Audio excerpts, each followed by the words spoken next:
हैं? कन्या के लिए बोला जाता है वो है कन्या जो 21 कुल का उद्धार करे। आज जीवन में जो दुख है, अशांति है, चिंता है, जो भी प्रॉब्लम्स है, उन सब का एक ही कारण है कि हम अपने आप को भूले हुए हैं। आत्मा वास्तव में रहती है यहाँ पर, हम जहाँ तिलक लगाते हैं यहाँ पर। हाँ, आएंगे नहीं, वास्तव में भगवान आ चुका है। और आज देखो जितना पैसा खाने पीने पे नहीं लग रहा, जितना अपने को सजने और संवारने में लगा रहा है। नमस्कार दोस्तों, आज जो हमारे मेहमान हैं आप हैं ब्रह्मा कुमारी नेहा बहन जी। नमस्कार। और आप अभी ब्रह्मा कुमारी से जुड़े हैं और इस संगठन के लिए काफ़ी सालों से काम कर रहे हैं, और थोड़ा सा अपने बारे में बताएंगे बहन जी? जी, मेरा शरीर का नाम है बीके नेहा बहन जी, और मैं इटावा से बिलोंग करती हूँ, यूपी से, और वर्तमान समय में अल्मोड़ा में सेवाएं दे रही हूँ, अल्मोड़ा डिस्ट्रिक्ट में चौखटिया ब्लॉक। और मुझे इस प्रजापिता ब्रह्मा कुमारी ईश्वरी विश्वविद्यालय में 19 साल हो गए हैं समर्पित रूप से सेवाएं देते हुए। तो आप अभी कितने साल के जी हुए? कब से शुरू किया था आपने ये दौर?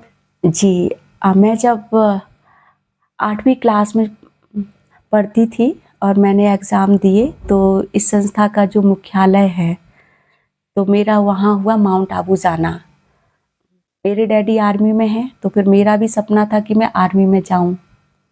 हमारे दादा दादी ने बोला हमारे यहाँ बेटियाँ जॉब नहीं करती है, सीधा ही मना।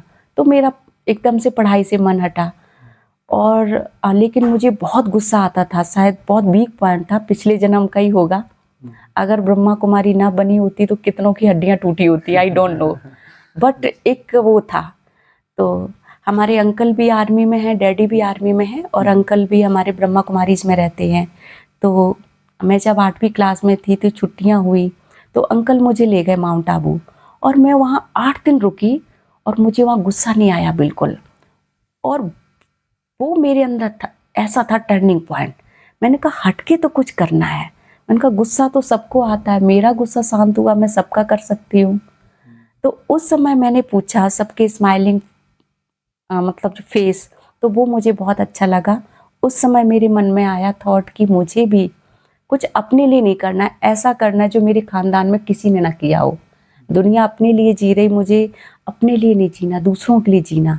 उस समय मेरे मन में थोड़ा सा संकल्प पड़ा था एक बीज के रूप में। और फिर मैंने ग्रेजुएशन की, और मैंने अपने अंकल को बोला कि मुझे भी इस विद्यालय में सीखना है। और मुझे अच्छा क्यों लगा, क्योंकि यहाँ किसी प्रकार का वो नहीं था, बंधन नहीं था। अच्छा लगे आपको रहो, और आपको नहीं अच्छा लगे आप छोड़ के जाओ, आप शादी करो, नौकरी करो, किसी प्रकार का बंधन नहीं। तो इसलिए मुझे ये अच्छा लगा।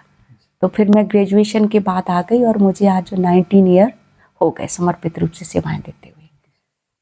तो अभी ब्रह्म कुमारी में आप हैं, जी तो वो कैसे कैसे वर्क होते हैं जी, या कैसे कैसे ज्वाइन करते हैं लोग? हाँ जी, हाँ उस जी, बारे में थोड़ा सा बताएंगे?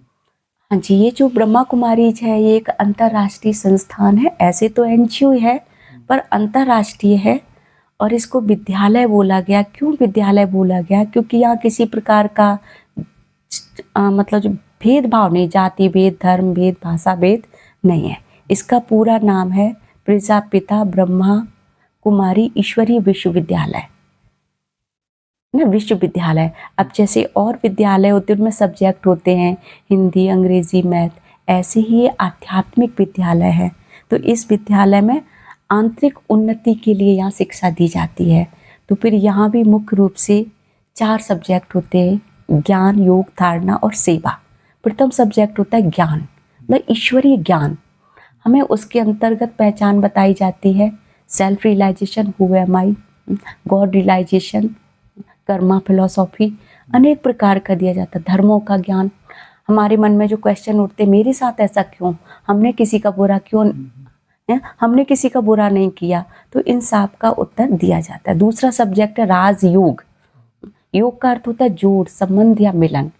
तो फिर अनेक प्रकार के योग होते हैं, लेकिन सबसे ऊंचा होता है राजयोग, मतलब जिसमें कोई दैहिक व्यक्ति वस्तु का आकर्षण नहीं होता है। योग का अर्थ होता है जोड़, संबंध या मिलन, आत्मा का जोड़ पिता परमात्मा के साथ। और इस राजयोग को सीखने से हमारे जीवन में सुख, शांति, आनंद, प्रेम और शक्ति का विकास तो होता है, और लेकिन मुख्य रूप से कुछ एक शक्तियां आ जाती, जैसे कि सहन शक्ति, परखने की शक्ति, सामना करने की शक्ति।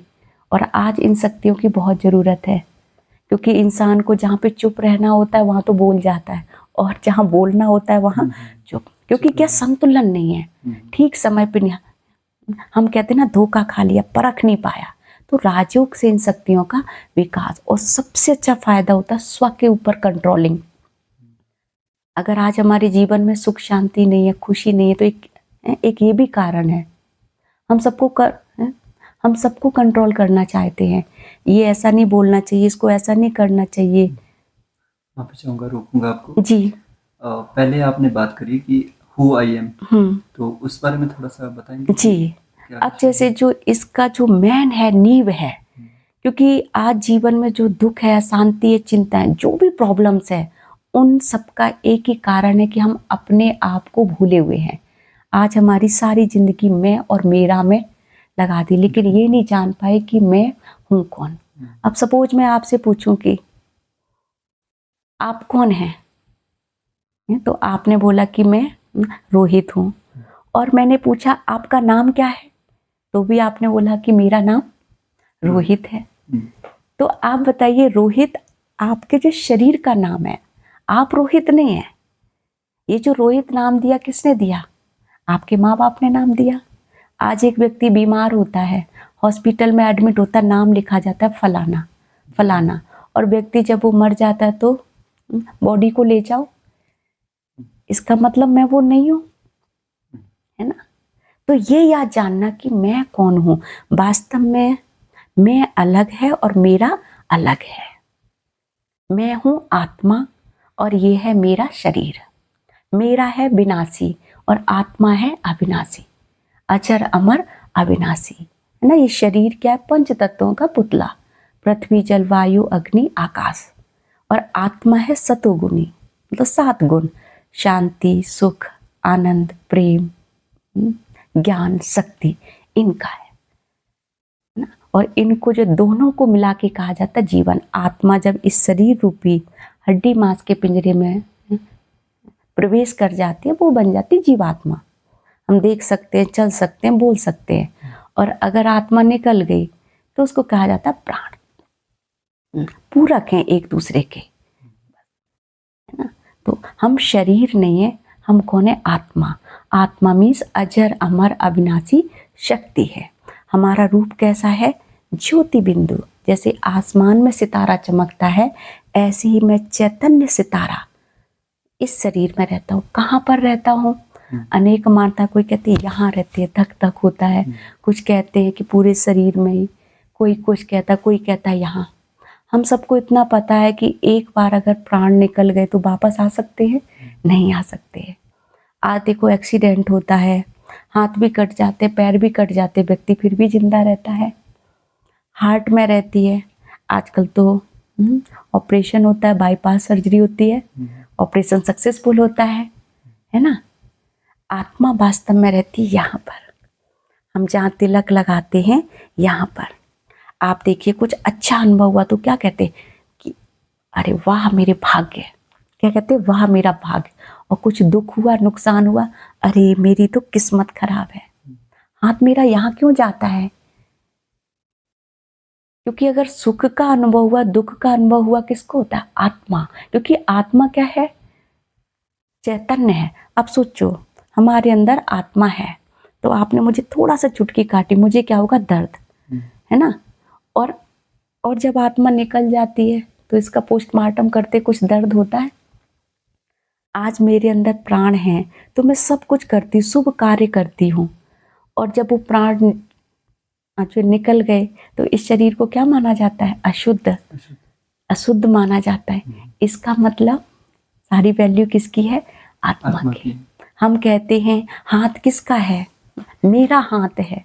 हम ये नहीं कहते कि मैं हाथ हूँ। अगर ये मेरा है तो मैं कौन हुई? अब सब कुछ आ गया। हम कहते आज मेरा शरीर दुख रहा है, मतलब मेरा शरीर है, मैं शरीर दुख रहा हूँ। ये नहीं कहते कि मैं मुख, नहीं, तो वास्तव में ये मेरा। आज हम क्या गुलाम बन गए। जैसे आपने इतिहास में स्टोरी सुनी होगी कि एक राजा होता है, बहुत अच्छा राज्य होता है, फिर वो राजा क्या करता है, नाचने गाने में खाने पीने में लग जाता है ना। तो देखता है मंत्री द्वारपाल, मौका अच्छा है, राजा को सिंहासन से उतार गया, खुद बन गया। राजा जब तक सिंहासन पे था सब ऑर्डर मानते थे, और राजा उतर गया तो कोई मानता है। ऐसे ही मैं आत्मा कौन थी, राजा। ये शरीर मतलब मेरा था। हम कहते मुख मेरा है, अगर ये मेरा है तो मालिक कौन हुआ, मैं हुआ। लेकिन आज हम कहते बोलना नहीं चाहता हूँ, निकल गया। बच्चों पे हाथ उठाना नहीं चाहता हूँ, मैं शराब पीना नहीं चाहता हूँ, लेकिन क्या करें। तो हाथ किसका है, मेरा। मैं चाहूँ थप्पड़ मारूं, मैं चाहूँ आशीर्वाद दूं, मुख मेरा है।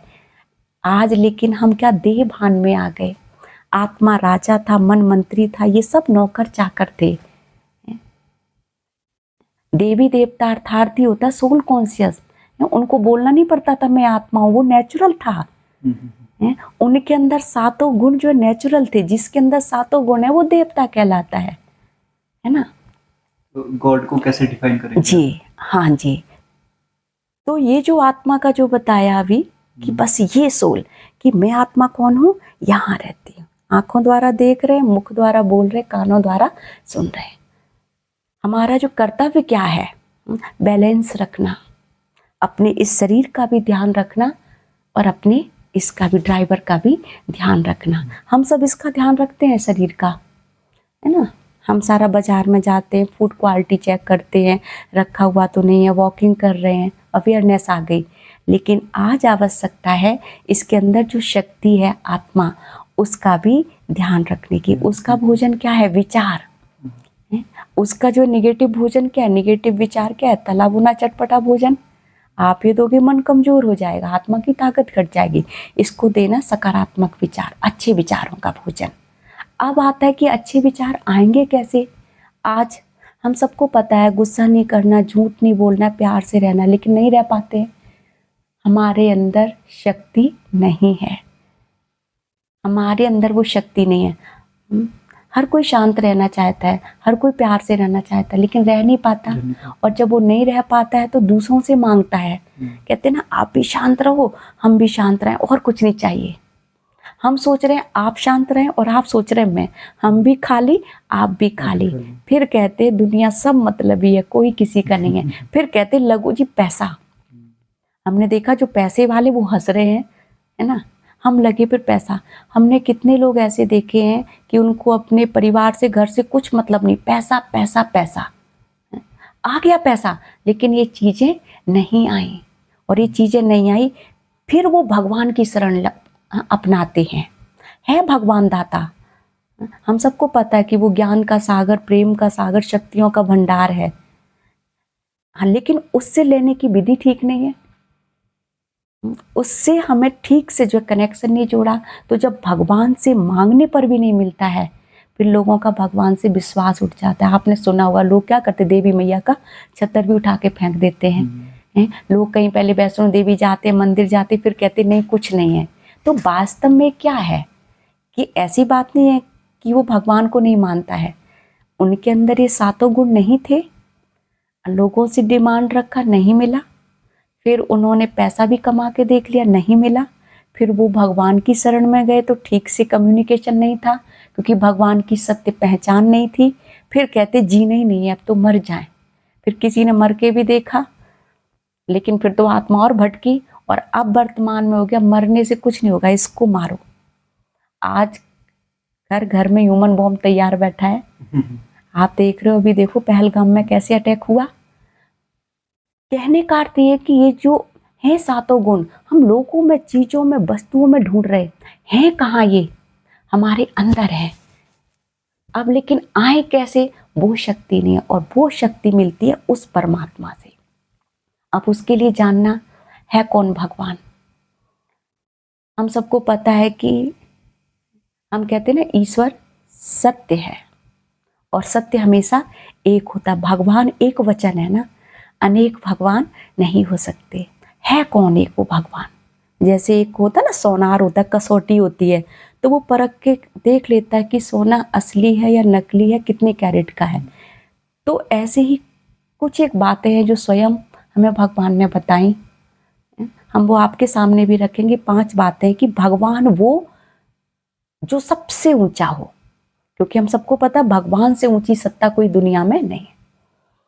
हम भगवान उसको बोलेंगे जो सब लोग जिसको भगवान माने, सर्व धर्म माने हो। हम कहते हैं हिंदू मुस्लिम सिख ईसाई आपस में है भाई भाई, जिसको संसार के सब धर्म वाली आत्माएं स्वीकार करें, मानिए वो भगवान। और भगवान उसको बोलेंगे जो अजन्मा, अकर्ता, अभोक्ता हो, सर्वज्ञ हो, सर्वशक्तिवान हो, अपरिवर्तनशील हो। अब आप देखिए जिसके ऊपर ये बातें लग जाएं, अब वो भगवान है। आप देखिए अनेक मान्यताएं हैं। हम कहते प्रकृति ही परमेश्वर है। अगर सोचो प्रकृति ही परमेश्वर है तो फिर प्रकृति में तो बदलाव आता है। अभी जो सर्दी थी, अभी गर्मी आ गई।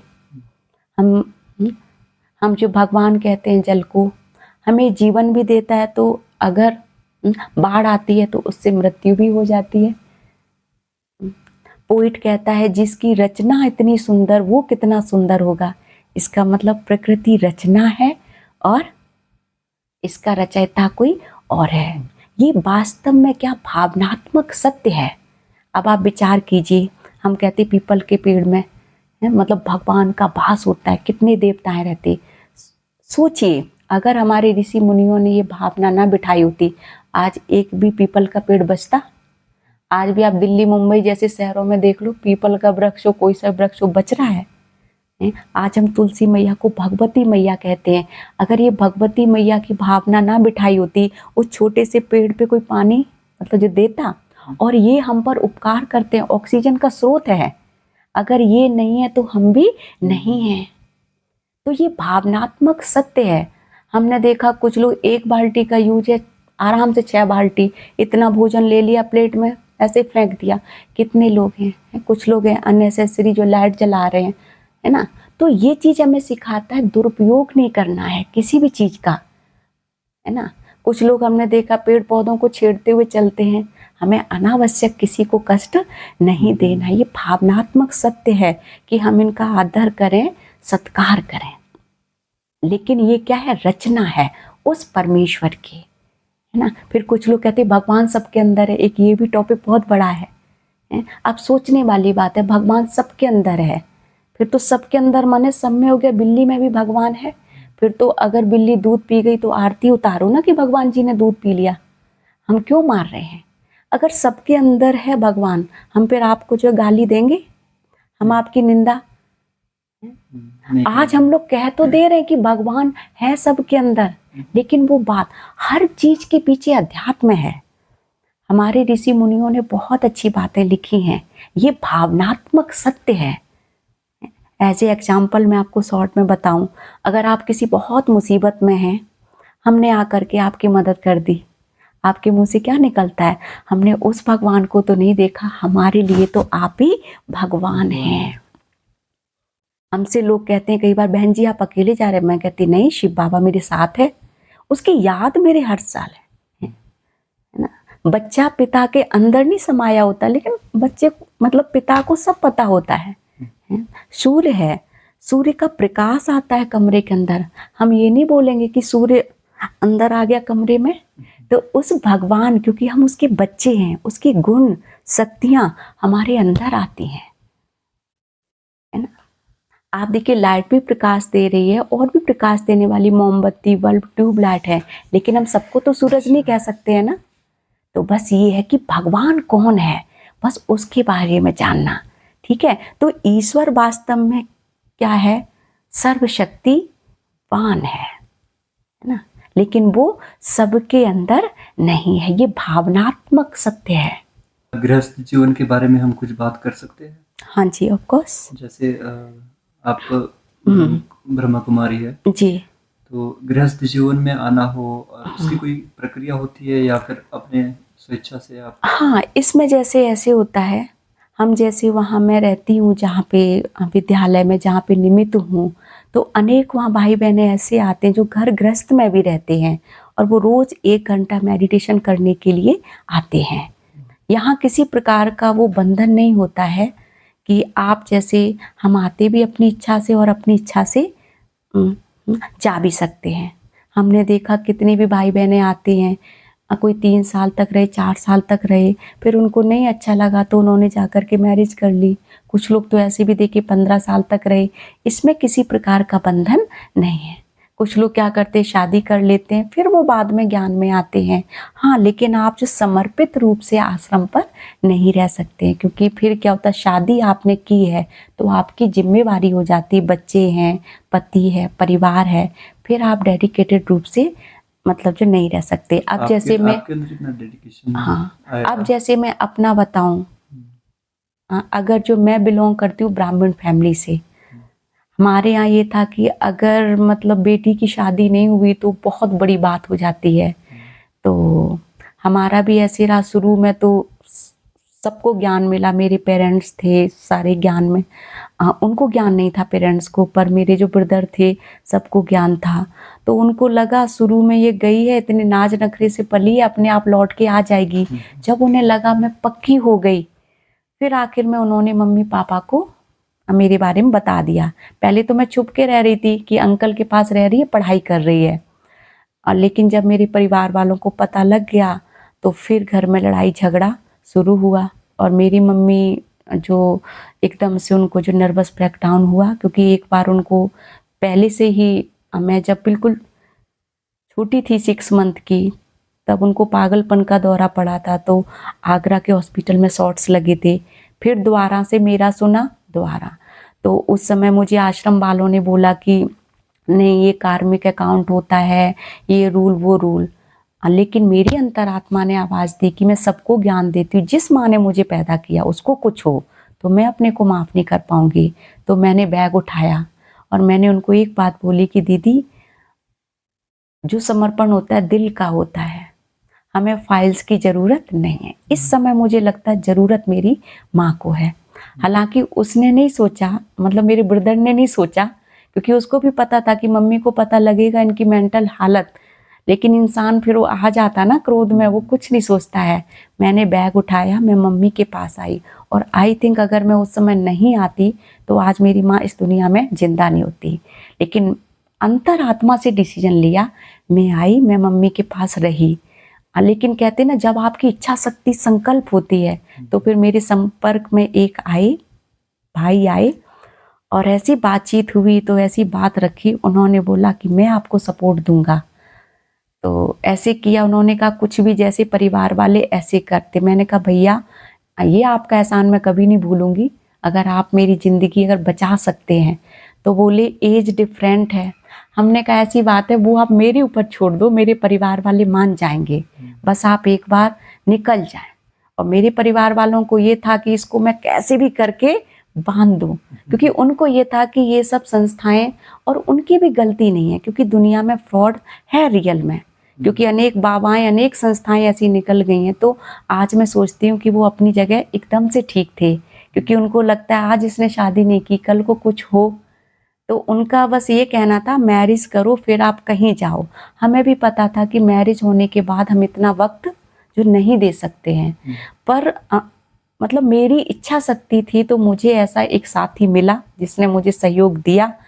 और मैंने ये भी बोल दिया कि इन फ्यूचर आपको शादी करना हो तो आप किसी से भी शादी करें, हमारा जीवन आपने बचाया तो बहुत अच्छी। और देखो मेरा संकल्प अच्छा था और आज मैं निर्बंधन हूँ। लेकिन यहाँ ऐसा नहीं है, कितने लोग जो मैरिज भी करके रहते हैं, अगर आज भी हूँ, सपोज आज मुझे इस विद्यालय में रहते 19 ईयर हो गए और आज मुझे ना अच्छा लगे, मैं आज भी जा सकती हूँ, कोई बंधन नहीं है। हमने यहाँ सिर्फ जो बुराइयों का संन्यास, कुछ लोग कहते होंगे ये विचारी, हमने कहा हम विचारी नहीं है, विचारवान है, क्योंकि ब्रह्मा कुमारी बनना सबके बस की बात नहीं होती है। अगर हमारे अंदर ये विचार आया तो ये भी हमारा किसी और जन्म का क्या तप है। तो इसमें कोई ऐसे नहीं, माँ बाप को नहीं छुड़ाया जाता, घर बार नहीं, आज देखो मेरे पेरेंट्स भी आते, अभी मेरी मम्मा यहाँ आई है साथ में, हम भी घर जाते हैं। हाँ, यहाँ अकेला जो बुराइयों का संन्यास, और आज की डेट में बुराइयां किसको पसंद है, तो बस बाकी यहाँ कोई चीज़ का बंधन नहीं है। ये जो ड्रेस है, वाइट ड्रेस हमारी यूनिफॉर्म है बस। और बाकी ये नहीं कि मैंने सफ़ेद कपड़े पहन लिए, अब मैं रंगीन नहीं पहन सकती, ऐसा नहीं है, हैबिट हो जाती है। सफेद कपड़े ही क्यों चुने? हाँ, ये सफ़ेद कलर क्या है, प्योरिटी का सूचक है। वास्तव में सफ़ेद रंग में क्या होते हैं, 7 रंगों का मिश्रण है। अब जैसे रेड कलर है, ये एक है, 2-3 मिश्रण, लेकिन इस रंग में 7 रंग मिलाए गए हैं। तो ये सफ़ेद क्या, प्योरिटी का सूचक है, एक यूनिटी का। अब देखो अनेक इस विद्यालय में जाति पाति धर्म बेस नहीं, सपोज एक कोई रियल फैमिली से है, अच्छी फैमिली से, रॉयल फैमिली से, यहाँ एक कोई गरीब है, अब वो 8,000 का सूट पहनेगी तो उसमें मतलब यूनिटी भी तो नहीं रहेगी। तो ये यूनिटी का भी प्रतीक है, प्योरिटी का प्रतीक है, इसलिए ये सफ़ेद ड्रेस मतलब शांति का सूचक है, इसलिए पहनते हैं। धरती पर भगवान का आगमन और हाँ उनके जी। कर्तव्य क्या क्या रहते हैं? जी, अब देखिए हम जो सभी ने श्लोक सुना है, हमने आप सभी ने सुना है कि यदा यदा ही धर्मस्य, कि संसार में जब जब धर्म की ग्लानि होती है तब तब मैं आता हूँ। और अपने शास्त्रों में कुछ एक जो लक्षण भी दिखाए गए हैं धर्म ग्लानि के। आपने वो गीत भी सुना होगा, रामचंद्र कह गए सिया से, ऐसा कलयुग आएगा, हंस चुगेगा दाना, कौआ मोती खाएगा। आज वो समय दिख रहा कि नहीं दिख रहा है? अच्छे लोग हैं वो बेचारे घास फूस मेहनत कर रहे हैं, और बुरे लोग मोती चुग रहे हैं। एक लाइन और आती है, धर्म भी होगा, कर्म भी होगा, लेकिन शर्म नहीं होगी। आज कितना धर्म है, लेकिन धर्म के नाम पे सरासर अधर्म है, फिर भी शर्म नहीं है। आज लोग कितना कर्म कर रहे हैं, लेकिन भ्रष्ट कर्म, स्वार्थ भरे कर्म, मतलब फिर भी शर्म नहीं है। अनाज पुड़ियों में बिकने लगे, समझिए कलयुग का अंत। आज अनाज तो क्या, हर चीज़ ही पैकेट में बिक रही है। नारियां अपने केसों का श्रृंगार करने लगे, तो समझिए कलयुग का अंत। और आज देखो जितना पैसा खाने पीने पे नहीं लग रहा, जितना अपने को सजने और संवारने में लगा रहा है। कन्याएं अपने लिए वर ढूंढने लगे, तो समझिए कलयुग का अंत। पहले के ज़माने में कहते थे लव मैरिज है, कि किसी ने जो लव मैरिज की बदनामी, हाय मुंह दिखाने के लायक नहीं रहा, लेकिन आज वो नॉर्मल, आज के समय में वो चीज़ नॉर्मल है, क्योंकि पता है माँ बाप को नहीं किया तो ये भाग जाएगा। इससे अच्छा कहते बेटा आप पसंद कर लो, बस बता दो। कन्या के लिए बोला जाता है वो है कन्या जो 21 कुल का उद्धार करे, मीन्स अपने माँ बाप के साथ साथ और 21 परिवारों को सुख दे। लेकिन आज ऐसी भी कन्याएं 21 तो दूर की बात, अपने ही माँ बाप की इज्जत की परवाह नहीं हो रही। तो ये सब कलयुग अंत की निशानियां हैं। गाय बिष्टा खाने लगे, आज तो लोग उसको ही काट के, मैं उत्तराखंड में हूँ अभी, वर्तमान में सेवाएं दे रही हूँ। मैंने देखा वहाँ पे कि लोग क्या करते हैं, दूध जब तक वो दे रही है गाय, उसको बांध के रखा, जब गाय ने दूध देना बंद कर दिया उसको ऐसे ही निकाल दिया। मैं स्कूटी चलाती हूँ तो देखती हूँ गाय ऐसे मतलब रोड पे, 1-2 बार मैं भी गिरी उनको बचाने के चक्कर में।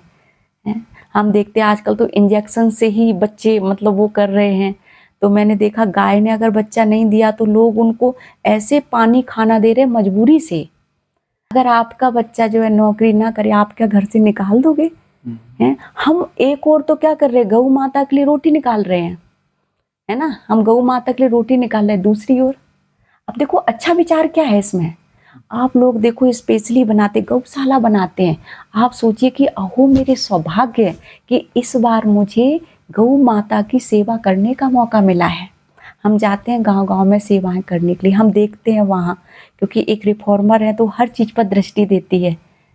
हमने कहा अगर उसने दूध नहीं दिया तो आपका चेहरा ही बदल गया, है ना। तो वास्तव में क्या गाय विष्टा खाने लगी, सब कलयुग अंत की निशानियां। तो फिर बताइए भगवान को आना चाहिए कि नहीं आना चाहिए, है ना, आना चाहिए कि नहीं आना चाहिए, आप बताइए। आना चाहिए। आ चुका होगा कि नहीं आ चुका होगा भगवान? अभी तो मैं नहीं मानूंगा, क्योंकि सारे धर्म ग्लानि के लक्षण तो विद्यमान हैं। तो भगवान को आना चाहिए या नहीं? अब आएंगे समय आने पर। हाँ आएंगे नहीं, वास्तव में भगवान आ चुका है। आप बताइए आज से 100 साल पहले देख लो, मतलब नारी को मतलब पैरों की जुत्ती समझा जाता था। आज आप देखो हर एक क्षेत्र में नारी। अभी जो ऑपरेशन सिंदूर हुआ, इसको किसने लीड किया? आज बताइए नारी के अंदर इतनी शक्ति आई कहाँ से, किसने दी ये शक्ति? Obviously, आप देखो ये विद्यालय है ना, प्रजापिता ब्रह्मा कुमारी ईश्वरीय विश्वविद्यालय ब्रह्मा कुमारी, ये एकमात्र ऐसा संस्थान है जो कन्याओं माताओं द्वारा संचालित है।